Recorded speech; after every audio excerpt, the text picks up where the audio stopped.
तो आज का ये टॉपिक है जो कल अपना अधूरा रह गया था। तो क्वेश्चन अगर पूछा जाता है आपके एग्जाम में 5 नंबर में तो यहाँ से पूछ सकते हैं। हालांकि पूछा नहीं गया है अब तक तो, लेकिन अगर आया तो क्वेश्चन यहीं से आएगा। क्योंकि कल अपन ने जो देखा था वो तो क्या था, हमें केवल पता करना था कि बीज क्या है, बीज भाग क्या है, बीज भाग अवयव क्या है। कल तो हमने उनका पता किया था कि बीज किसको कहते हैं, बीज भाग क्या है, और बीज भाग अवयव किसको कहते हैं। आज हम उनकी विकृति पढ़ेंगे कि अगर बीज में विकृति हुई तो कैसी संतति उत्पन्न होगी, जो भी बेबी जो फीटस बन रहा है वो कैसा होगा, बीज भाग की विकृति से क्या देखने को मिलेगा। तो वो सब पढ़ने वाले हैं, इसीलिए बोला है दुष्टि स्वरूप, अगर इनकी विकृति होती है तो क्या देखने को मिलेगा। तो स्टार्ट करते हैं कि किसी अंग को बनाने वाला, जैसे कि स्पर्म ओवम फर्टिलाइजेशन हुआ, फीटस बना, तो उस स्पर्म और ओवम के अंदर जो क्या है, क्रोमोजोम है। जो हम क्रोमोजोम के पैटर्न की बात करते हैं, क्रोमोजोम के अंदर क्या है, जीन है। तो हर किसी का अपना अपना अलग अलग काम है कि इस क्रोमोजोम को ये बनाना है, इसको तो फीमेल वाले कैरेक्टर लेके आने हैं, इसको मेल कैरेक्टर लेके आने हैं, इसको इस ऑर्गन का निर्माण करना है। सबका अपना अलग अलग काम बटा हुआ है।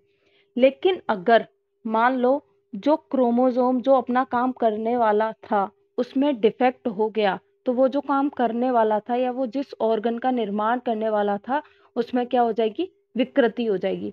तो बस यही पढ़ेंगे कि बीज भाग में विकृति हुई तो कैसी संतान है, बीज भाग अवयव है में विकृति है तो कैसी संतान है।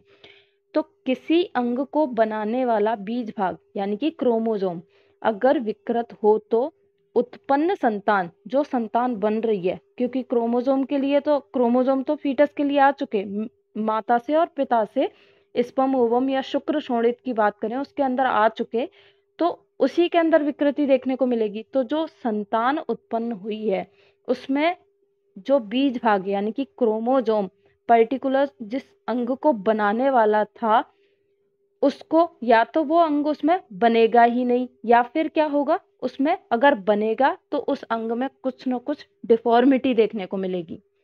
कि या तो उसकी जैसे कि जो भी उसकी एनाटॉमिकली जो भी उसकी पोजीशन है या एनाटॉमिकली जो भी उसमें स्ट्रक्चर प्रेजेंट होने चाहिए थे वो कहीं ना कहीं उसमें एब्सेंट मिलेंगे, या फिर जो उसकी नॉर्मल फिजियोलॉजी थी उस ऑर्गन की उसमें कोई ना कोई डिस्टरबेंस देखने को मिलेगा। तो क्या होगा, या तो वो ऑर्गन बनेगा ही नहीं, बनता ही नहीं है, या फिर क्या होगा, उसमें विकृति देखने को मिलेगी। तो अब ये डिपेंड किस चीज पे करता है कि या तो वो बन ही नहीं रहा है या विकृति देखने को मिलेगी। तो वो इस चीज पे डिपेंड करता है कि क्रोमोजोम के अंदर डिफॉर्मिटी कितनी है। क्रोमोजोम अगर पूरा ही क्रोमोजोम गायब हो गया तो ऑर्गन बनेगा ही नहीं। क्रोमोजोम का कुछ पार्ट, जैसे 4 पार्ट होते हैं क्रोमोजोम का, तो उसमें एक पार्ट अगर गायब हुआ है तो उस टाइप से हो सकता है आधा ऑर्गन बन जाए या फिर उसकी फिजियोलॉजी डिस्टर्ब हो जाए। तो ऐसे देखने को मिलेगा। तो ये डिपेंड करता है किस पर, क्रोमोजोम में विकृति कितने प्रमाण में है। विकृति यदि किसी बीज भाग के अवयव की, ध्यान से देखिएगा ये वर्ड्स थोड़े ऐसे हैं, थोड़ा आपको कंफ्यूज कर सकते हैं। तो विकृति यदि किसी बीज भाग के किसी अवयव यानी कि जीन, यहाँ पर विकृति पढ़ी हमने क्रोमोजोम, यहाँ पर हम विकृति पढ़ रहे हैं जीन की। अगर जीन में विकृति हो तो उस भाग अवयव या जीन से बनने वाले अंग में विकार होगा। तो जीन जिस चीज का फॉर्मेशन करने वाला था उसमें विकृति देखने को मिलेगी या वो एब्सेंट मिलेगा। तो डिपेंड करता है कि विकृति क्रोमोजोम की है या जीन की है। फिर उसके बाद अब यहाँ पे एग्जाम्पल से समझाया है कि अगर बीज में विकृति है तो कैसी संतति होगी, बीज भाग में है तो कैसी संतति होगी, और बीज भाग अवयव में है तो कैसी होगी। तो आप ये जो नाम है जो मेनली यहाँ दी गए हैं बस इन्हीं की डिटेल लिखी गई है ऊपर।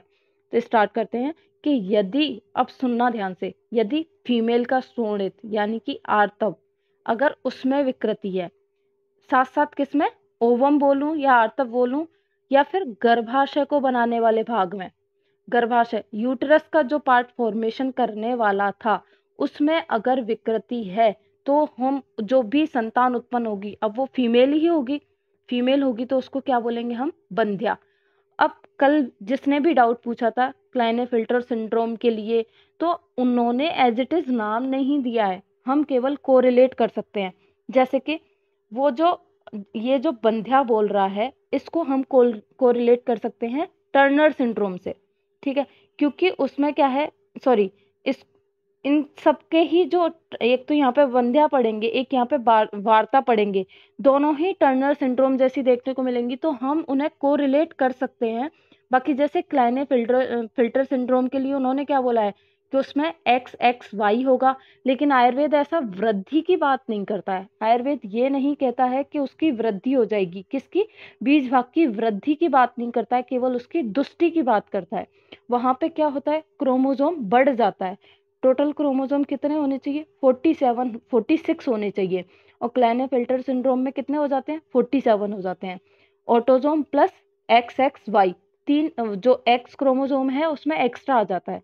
तो इसलिए डायरेक्ट नाम नहीं दिया या डायरेक्ट उसके जैसी डिजीज नहीं बताई है अपने आयुर्वेद में, बस हम उसे कोरिलेट कर सकते हैं। और क्लाइनेफेल्टर सिंड्रोम को हम कोरिलेट किसी से भी नहीं कर सकते, क्योंकि आयुर्वेद बीज भाग या बीज भाग अवयव की वृद्धि की बात नहीं करता है, केवल उसकी दुष्टि की बात करता है। और दुष्टि से हम उसका मतलब उसकी हटना या उसमें विकृति होना ही समझ सकते हैं। तो जिसने भी पूछा होगा, हो सकता है उसका डाउट क्लियर हो जाए। फिर बात करते हैं, तो जो फीमेल है, जो फीमेल बनी, अगर उसको जो फीमेल का जो फीमेल रिप्रोडक्टिव ऑर्गन बनाने वाले जो पार्ट है, कि ओवरी है और यूटरस है, इन्हीं पार्ट को, ये पार्ट पूरे जब कंप्लीट हो जाते हैं तो हम क्या बोल देंगे, फीमेल रिप्रोडक्टिव ऑर्गन बोल देंगे। तो अगर इन पार्ट को बनाने वाले बीज भाग बोले तो क्रोमोजोम, तो जैसे मैंने बोला कि इसको टर्नर सिंड्रोम से हम को रिलेट कर सकते हैं, क्योंकि टर्नर सिंड्रोम में क्या हो रहा है, एक्स, एक एक्स गायब हो जाता है, यानी कि बीज भाग की दुष्टि हुई है, क्रोमोसोम का एक पार्ट हट गया, एक एक्स क्रोमोसोम एब्सेंट है, तो हम इसे कोरिलेट कर सकते हैं। कहा यहाँ भी नहीं है, टर्नर सिंड्रोम का भी नहीं बताया, हम समझ सकते हैं केवल कोरिलेट करके। तो अगर क्या है, ओवरी विकृत है और यूट्रस को बनाने वाला जो क्रोमोसोम है उसमें अगर विकृति है, तो जो फीमेल होगी वो कैसी होगी, बंध्या होगी, यानी कि वो कभी प्रेग्नेंट नहीं हो सकती। वो कैसी होगी, उसको हमेशा इनफर्टिलिटी रहेगी, क्योंकि क्या है, यूट्रस का ही कंप्लीट फॉर्मेशन नहीं हुआ उसके अंदर, या ओवरी ही कंप्लीट फॉर्मेशन नहीं हुआ, तो आगे वो कभी भी प्रेग्नेंट नहीं हो सकती, तो वो फीमेल कैसी होगी, बंध्या होगी। अगर ऐसे ही यही कंडीशन मेल के अंदर डेवलप हो जाए, मेल के अंदर भी वाई क्रोमोसोम में अगर विकृति हो जाए, जो पुरुष के जिस शुक्र को निर्माण करने वाला जो बीज भाग है उसमें अगर दुष्टि मिल जाए, तो जो पुत्र होगा, जो बॉय होगा, वो कैसा होगा, बंध्य होगा। वो भी क्या है, वो भी संतति उत्पन्न नहीं कर सकता। उसके बाद तो ये बंध्य और बंध्या, आपको ये याद रखना है कि बंध्य और बंध्या कब हो रहे हैं। केवल आप फीमेल को लेके चलिए, मेल तो अगर फीमेल वाला आप है तो मेल वाला लिख सकते हो। तो बंध्या कब हो रही है, जब विकृति किसमें है, शोणित में, और गर्भाशय को बनाने वाले, फोकस यहाँ रखना है बीज भाग में, क्योंकि आगे जो इसके 3 व्यापद आने वाले हैं उनमें एक एक शब्द में ही डिफरेंस करना है आपको। फिर उसके बाद 3rd नंबर पॉइंट क्या लिखा हुआ है कि स्त्री बीज में गर्भाशय जनक, ध्यान से पढ़ना लाइन को, स्त्री बीज में गर्भाशय जनक बीज भाग, यानी कि क्रोमोसोम की बात हो रही है, कौन से क्रोमोसोम की, जो यूटेरस को बनाने वाला है, वो क्रोमोसोम पूरी तरह दूषित नहीं हुआ है।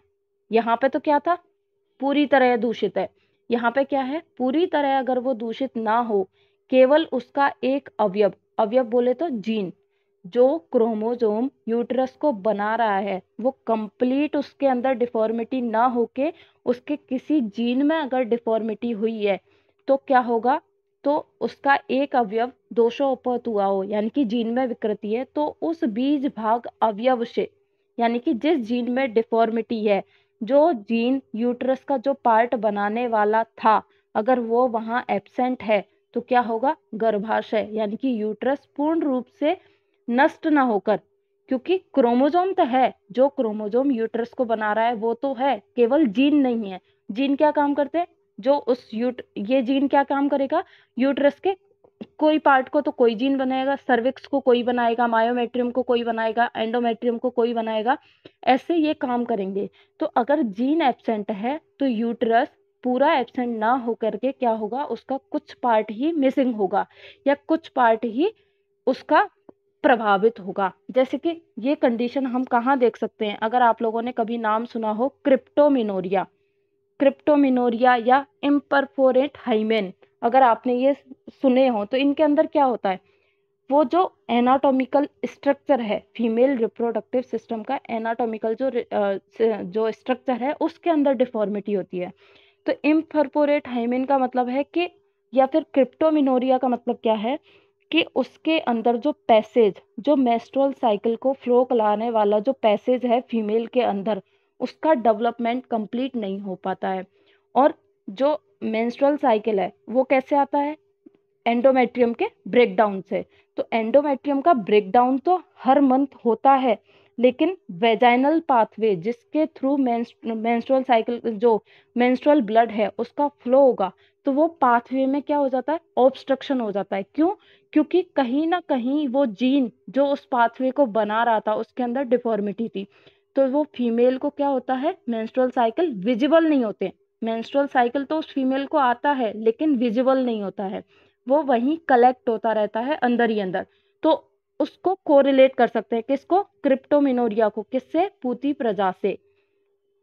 आपको समझाने के लिए एग्जाम्पल बताया है, लिख के नहीं आना है। एग्जाम में अगर आ गया तो इसका लिख के नहीं आना है, केवल आपको समझाया है कि कैसे, अगर उस पे जैसे कि उसके अंदर सारे जो स्ट्रक्चर होने चाहिए वो प्रेजेंट तो हैं, लेकिन क्या है, कहीं वो जो पाथवे है उसके अंदर ऑब्स्ट्रक्शन हो गया, यानी कि एनाटॉमिकल जो पोजीशन है वो डिस्टर्ब हो गई। स्ट्रक्चर सारे हैं लेकिन पोजीशन डिस्टर्ब हो गई, या उनकी जितनी लेंथ और विड्थ होनी चाहिए वो नहीं हो, तो क्या हुआ, वो स्त्री कैसी होगी, पूती प्रजा होगी। अब पूती प्रजा का डायरेक्ट वैसे कोई कोरिलेशन नहीं मिलता है, या पूती प्रजा की डिटेल नहीं है कि कौन सी, इस आयुर्वेद में केवल नाम दे दिया है कि पूती प्रजा है, इसका कुछ डिटेल नहीं है कि कौन सी स्त्री को हम पूती प्रजा बोलेंगे। फिर उसके बाद है गर्भाशय जनक बीज भाग अवयव। अब बोल रहा है, यहाँ पे बोला उसने कि क्रोमोजोम है वो पूरी तरह डिफॉर्मिटी नहीं है क्रोमोजोम में, केवल जीन में, थोड़ी जीन में डिफॉर्मिटी है। यहाँ क्या बोल रहा है कि जो बीज भाग अवयव यानी कि जीन अति दोषोपहत हो, तथा, अब साथ साथ सुनना, फीमेल के लिए क्या बोला जाता है, जो सेक्सुअल, जो उसके सेकेंडरी सेक्सुअल कैरेक्टर भी फीमेल में प्रेजेंट होने चाहिए, तो वो क्या होते हैं, ब्रेस्ट हो गया, या फिर क्या बोलते हैं, प्यूबिक हेयर वगैरह, अगर ये प्रेजेंट होते हैं तो बोलते हैं कि ये फीमेल है।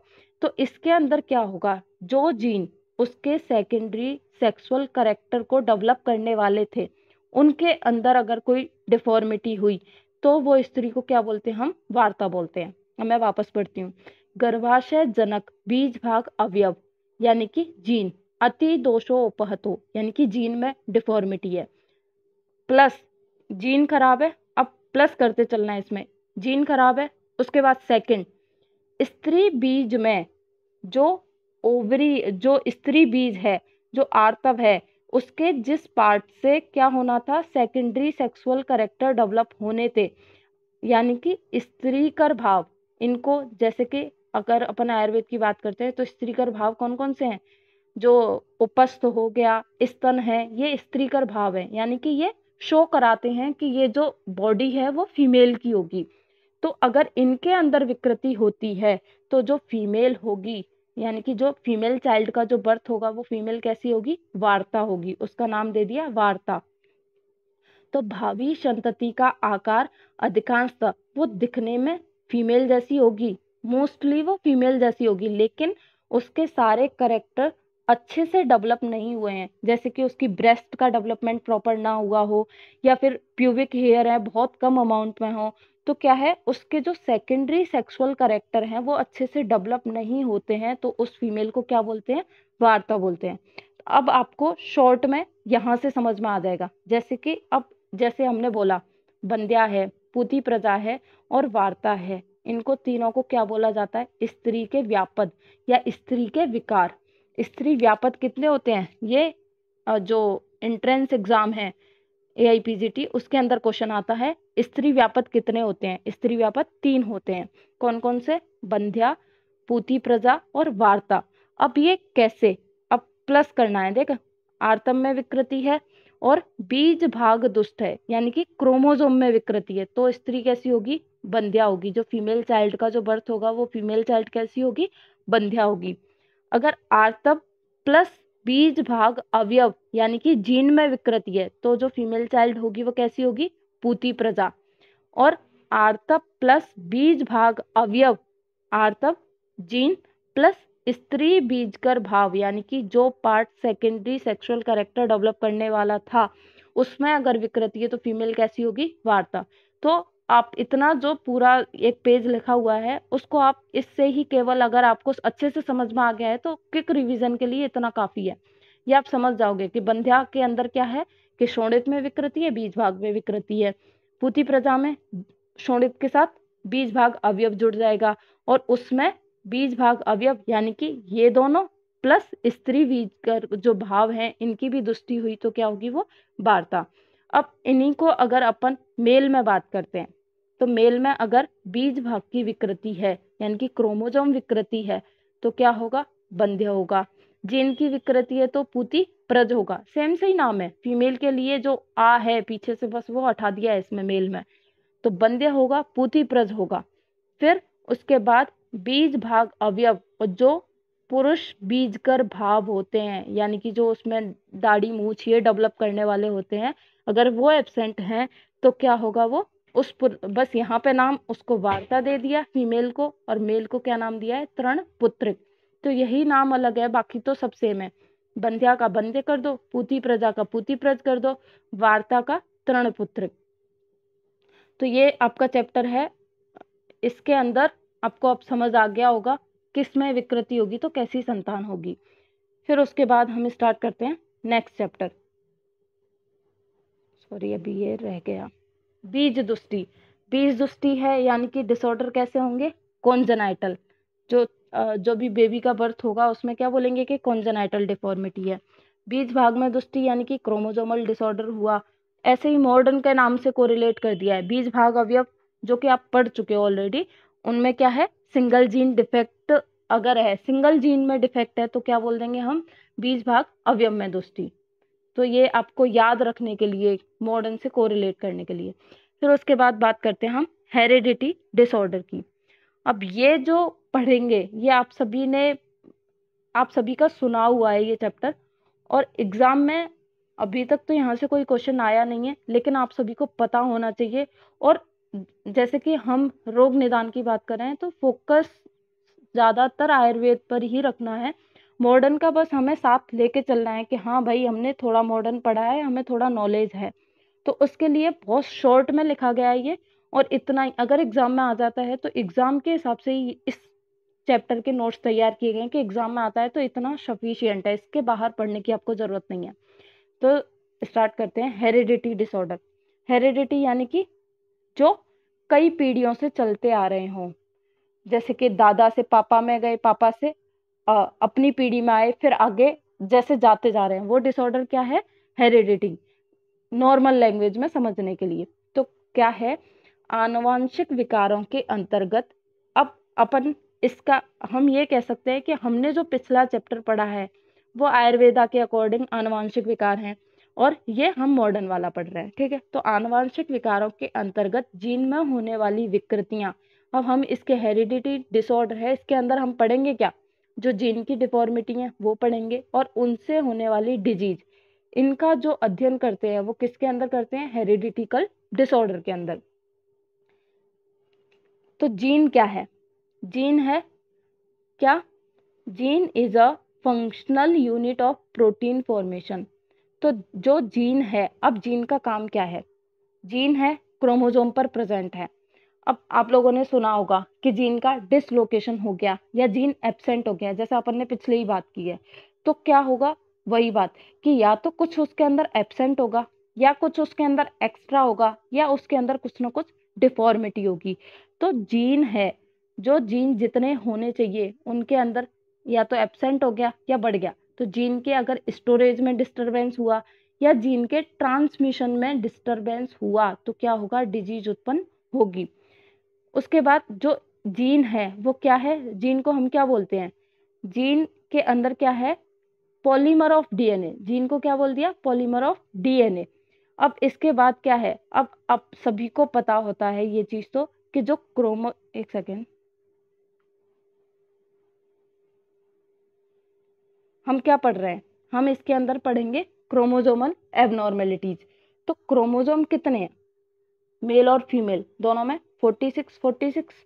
अब जिसमें डिवाइड कैसे, जैसे पेयर बनाया तो उसमें कैसे कर दिए, पेयर फॉर्म में होते हैं, तो वैसे कैसे होते हैं, 22 plus XX in female, 22 plus XY in male, ऐसे हो गया। तो इनके अंदर यानी कि जो 22 होते हैं, जो हम 22 बोलते हैं, वो तो क्या होते हैं, ऑटोजोमल। और जो XY बोलूं या XX बोलूं, तो ये क्या होते हैं, सेक्स क्रोमोजोम। तो ये तो बहुत बेसिक नॉलेज है। तो क्रोमोजोमल एबनॉर्मेलिटी कैन अकर, और जो क्रोमोजोम तो दोनों ही है, चाहे वो ऑटोजोम हो चाहे वो सेक्स क्रोमोजोमल हो।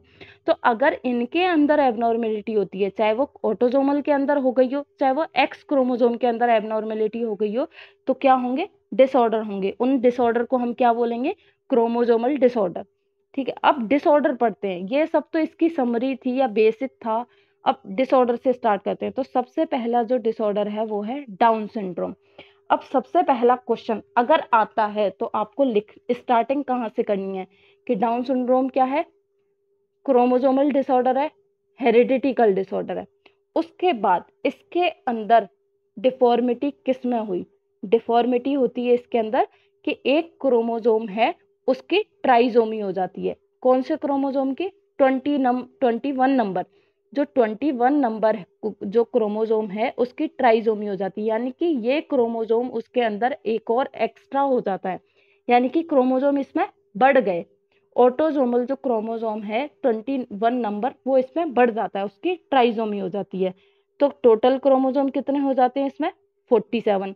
पेयर वाइज बात करें तो इसमें कितने हो गए, 47 हो गए। तो बस आपको डाउन सिंड्रोम के नाम से ये चीज तो सबको पता होनी चाहिए कि ट्राइजोमी इन 21 नंबर क्रोमोजोम। अब इसकी फ्रीक्वेंसी की बात करें कि अगर 1700 बर्थ हुई है, ये अप्रोक्स है, एग्जैक्ट नहीं कह सकते, अप्रोक्स है, 1:2000 भी हो सकता है ये।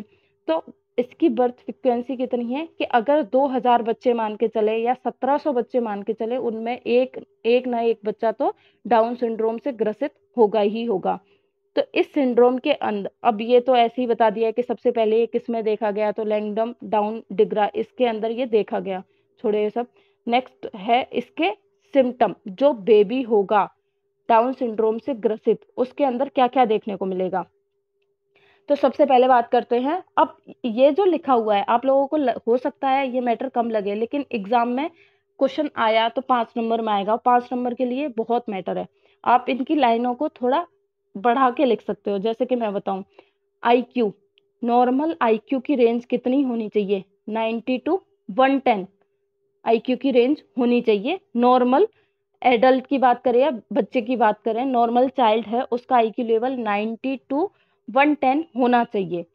इस बच्चे का IQ लेवल को कैसे चेक करते हैं, एक स्केल होता है। अगर डॉक्टर के पास अपना IQ लेवल चेक करवाने जाते हैं तो उनके पास एक स्केल होता है, उसमें वो सारा अगर कुछ पूछना होता है क्वेश्चंस वगैरह, या फिर वो सब देख के उस बेबी का या उस बच्चे का IQ लेवल डिसाइड करते हैं।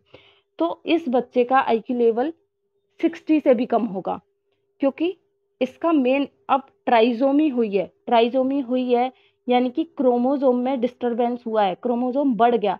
तो क्या करेगा, वो दूसरे को काम को सप्रेस करेगा। तो इसके अंदर आपको जो भी याद आए सब में आपको क्या करवानी है, डिफॉर्मिटी करवानी है। जैसे कि उसके कान कैसे होंगे, छोटे होंगे, स्मॉल सॉफ्ट ईयर्स, कान नॉर्मल जितने जिस साइज के होने चाहिए थे उससे उसके कान कैसे होंगे, छोटे होंगे। ग्रोथ फेलियर, डाउन सिंड्रोम का जो बेबी होता है वो मुश्किल से 25 से 30 साल की उम्र तक जीता है, उसके बाद उसमें ग्रोथ नहीं होती है। तो ग्रोथ फेलियर होता है इसमें, क्योंकि उसकी जो भी सेल्स हैं, टिश्यू हैं, वो प्रॉपर उनमें ग्रोथ नहीं होती है, उसकी हाइट भी नहीं बढ़ती है। हम कैसे भी ग्रोथ और डेवलपमेंट की जब बात करते हैं बेबी के अंदर, कि इस एज में ये पूरा उसके अंदर होना चाहिए था, ब्रेन का डेवलपमेंट इस एज में हो जाना चाहिए, इस मंथ में ये काम हो जाना चाहिए, तो वो ना होके इसके अंदर क्या है, फेलियर मिलेगा, यानी कि काम उसका प्रॉपर नहीं होगा, जो भी ग्रोथ है बॉडी की वो रिटार्ड हो जाएगी। मेंटल रिटार्डेशन, अब मेंटल रिटार्डेशन है तभी तो उसका क्या है, आईक्यू लेवल कम आ रहा है। फ्लैट बैक ऑफ हेड, जो इसकी ओसिपिटल बोन होती है, जो इस बेबी की ओसिपिटल, तो सबकी ओसिपिटल बोन होती है, वो अपने बैक हेड को कुछ ना कुछ शेप देती है, ठीक है। इसकी जो ओसिपिटल बोन होगी वो कैसी होगी, फ्लैट, तो इसका जो पीछे वाला जो सर होगा वो कैसा होगा, चपटा होगा। Many loops on finger tips, जो सभी के फिंगरप्रिंट्स होते हैं, तो फिंगरप्रिंट के भी टाइप होते हैं, फिंगरप्रिंट 4 टाइप के होते हैं, रोल, आर्क और लूप और एब्स्ट्रैक्ट, 4 टाइप के फिंगरप्रिंट होते हैं। तो इसके जो फिंगरप्रिंट होंगे वो कैसे होंगे, लूप टाइप के होंगे। ये टाइप ऑफ फिंगरप्रिंट्स आप जब फोरेंसिक साइंस पढ़ोगे वहां आप पढ़ लोगे। अभी आप इतना याद रखिए, जो इसके फिंगरप्रिंट्स होते हैं उनमें लूप ज्यादा होते हैं। लूप जैसे कि लूप लाइक स्ट्रक्चर देखने को मिलेगा इसकी फिंगर टिप्स पर। पाम क्रीज, अब पाम क्रीज में यहाँ पे थोड़ा सा मिसिंग है, आप इसको लिख लीजिएगा, इसके अंदर सिंगल पाम क्रीज होती है। जैसे सभी अपना हाथ देखें एक बार, तो सभी के हाथ पर, हथेली पर लाइन बनी हुई है, रेखाएं बनी हुई हैं, हमारे हाथ पर कई सारी लाइन है। स्पेशली जो हाथ के जो पाम का बीच वाला पार्ट होता है उसमें 3 बड़ी बड़ी लाइनें देखने को मिलती हैं, एक ऊपर की तरफ जा रही है, एक नीचे की तरफ जा रही है। लेकिन ये जो डाउन सिंड्रोम वाला बेबी होता है इसके अंदर क्या होता है, सिंगल पाम क्रीज होती है, यानी कि इसके अंदर केवल एक ही पाम क्रीज देखने को मिलती है, वो होती है हॉरिजॉन्टल। अपनी तो अलग अलग डायरेक्शन में है, सभी अपना हाथ देखेंगे तो समझ जाएंगे, अपनी तो अलग अलग डायरेक्शन में, लेकिन इसकी क्या है, बीच हथेली के बीचों बीच में एक क्रीज होती है, एक लाइन होती है, उसको सिमीनियन क्रीज बोलते हैं, या ऐसे लिख लेना इसमें सिंगल पाम क्रीज, केवल इतना ही काफी है। अपने तो पाम क्रीज बहुत सारी हैं और इसके केवल एक ही होती है। फिर उसके बाद स्मॉल एंड आर्क पैलेट, जो इसका पैलेट होगा वो भी छोटा होगा। अब अगर आपको इसमें मैटर कम लग रहा हो तो इसके सारे स्ट्रक्चर आप छोटे कर देना, आईज छोटी होंगी, टीथ भी इसके छोटे होते हैं, पैलेट भी इसका छोटा होता है, माउथ भी इसका छोटा होता है, नेक इसकी शॉर्ट होती है, ठीक है। तो पैलेट कैसा होगा इसका, स्मॉल होगा, और रिंकल, जो टंग होगी उस पर रिंकल बहुत ज्यादा होंगे। और डेंटल एनोमली, देखो ये आ गया, तो डेंटल एनोमली में क्या है, इसके जो दांतों की, सबकी जो 4 टाइप के दांत है सबकी अपनी अपनी अलग अलग शेप है, तो इन उसमें भी डिफॉर्मिटी देखने को मिलती है। तो इसके दांतों में भी विकृति होती है, और हो सकता है उनमें स्पेस ज्यादा हो, और क्या है, जो दांत है नॉर्मल साइज से क्या है, छोटे होते हैं। और जितने भी हेरेडिटिकल डिसऑर्डर होते हैं, जितने भी आप आगे पढ़ोगे, डाउन है, टर्नर है, सब में क्या होगा, हार्ट डिजीज तो होगी ही होगी। तो कॉन्जेनाइटल हार्ट डिजीज देखने को मिलती है। फिर उसके बाद ड्यूडेनम, जेजुनल और बाइलरी अट्रेसिया, इस वर्ड पर फोकस कीजिएगा। अट्रेसिया क्या होता है, यानी कि या तो ये स्ट्रक्चर इसके अंदर एब्सेंट होंगे, या फिर क्या होगा, जैसे कि ड्यूडेनम है, ड्यूडेनम से क्या है, जब भी खाना पास आउट होगा स्टमक से ड्यूडेनम में गया, ड्यूडेनम से आगे जाएगा लार्ज इंटेस्टाइन में, तो वो जो पाइप लाइक स्ट्रक्चर है, वो जो होलो स्ट्रक्चर है उसके अंदर ऑब्स्ट्रक्शन मिलेगा, यानी कि ब्लॉकेज मिलेगा, जिससे क्या है, ड्यूडेनम का जेजुनम से जो कनेक्शन है वो कट हो जाएगा। तो अट्रेसिया का मतलब होता है एब्सेंट, या फिर फॉर्मेशन में कोई ना कोई अनोमली होना। तो इसके अंदर डेडुनम, जो भी इसका डाइजेस्टिव सिस्टम के मेन मेन जो पार्ट है उनका अट्रेसिया देखने को मिलता है। डिप्रेस्ड नोज ब्लीड, जो डाउन सिंड्रोम वाला बच्चा है उसको पहचानते ही, देख के तो पहचानते ऐसे ही कि उसकी नाक तो क्या होती है, चपटी, और ऑसिपिटल बोन भी क्या होती है, चपटी। तो डिप्रेस्ड नोज ब्रिज, इसकी नाक भी, अगर नोज ब्रिज क्या है, डिप्रेस हुआ, तो नाक सामने से देखने पे कैसी दिखाई देगी, चपटी दिखाई देगी। डिमिनिस्ड मसल टोन, अब जो अपनी मसल्स हैं उनको ब्रेन से प्रॉपर टाइम पे जो भी काम, जिस हिसाब से जो वर्क कर रही होती हैं, उस हिसाब से ब्रेन से उनके पास क्या आता है, मैसेज आता है कि कब उन्हें रिलैक्स होना है, कब उन्हें कॉन्ट्रैक्ट होना है।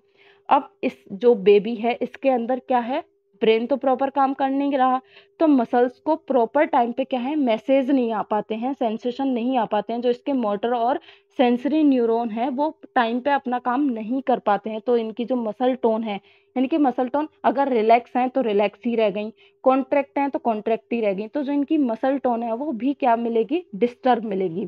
उसके बाद last, big toe widely spaced, जो इसकी हाथ का जो सॉरी पैर का जो अंगूठा होता है और पैर की जो उंगलियां होती हैं उनके बीच में अपना तो क्या है, अगर अपन पैर को सीधा रखते हैं तो अपना तो क्या है, ज्यादा स्पेस नहीं है किसके बीच में, पैर के अंगूठे के बीच में और उंगलियों के बीच में, लेकिन इसके अंदर उन दोनों में स्पेस दिखाई देता है, यानी कि अंगूठा जो है पैर का वो बाहर की तरफ मुड़ जाता है।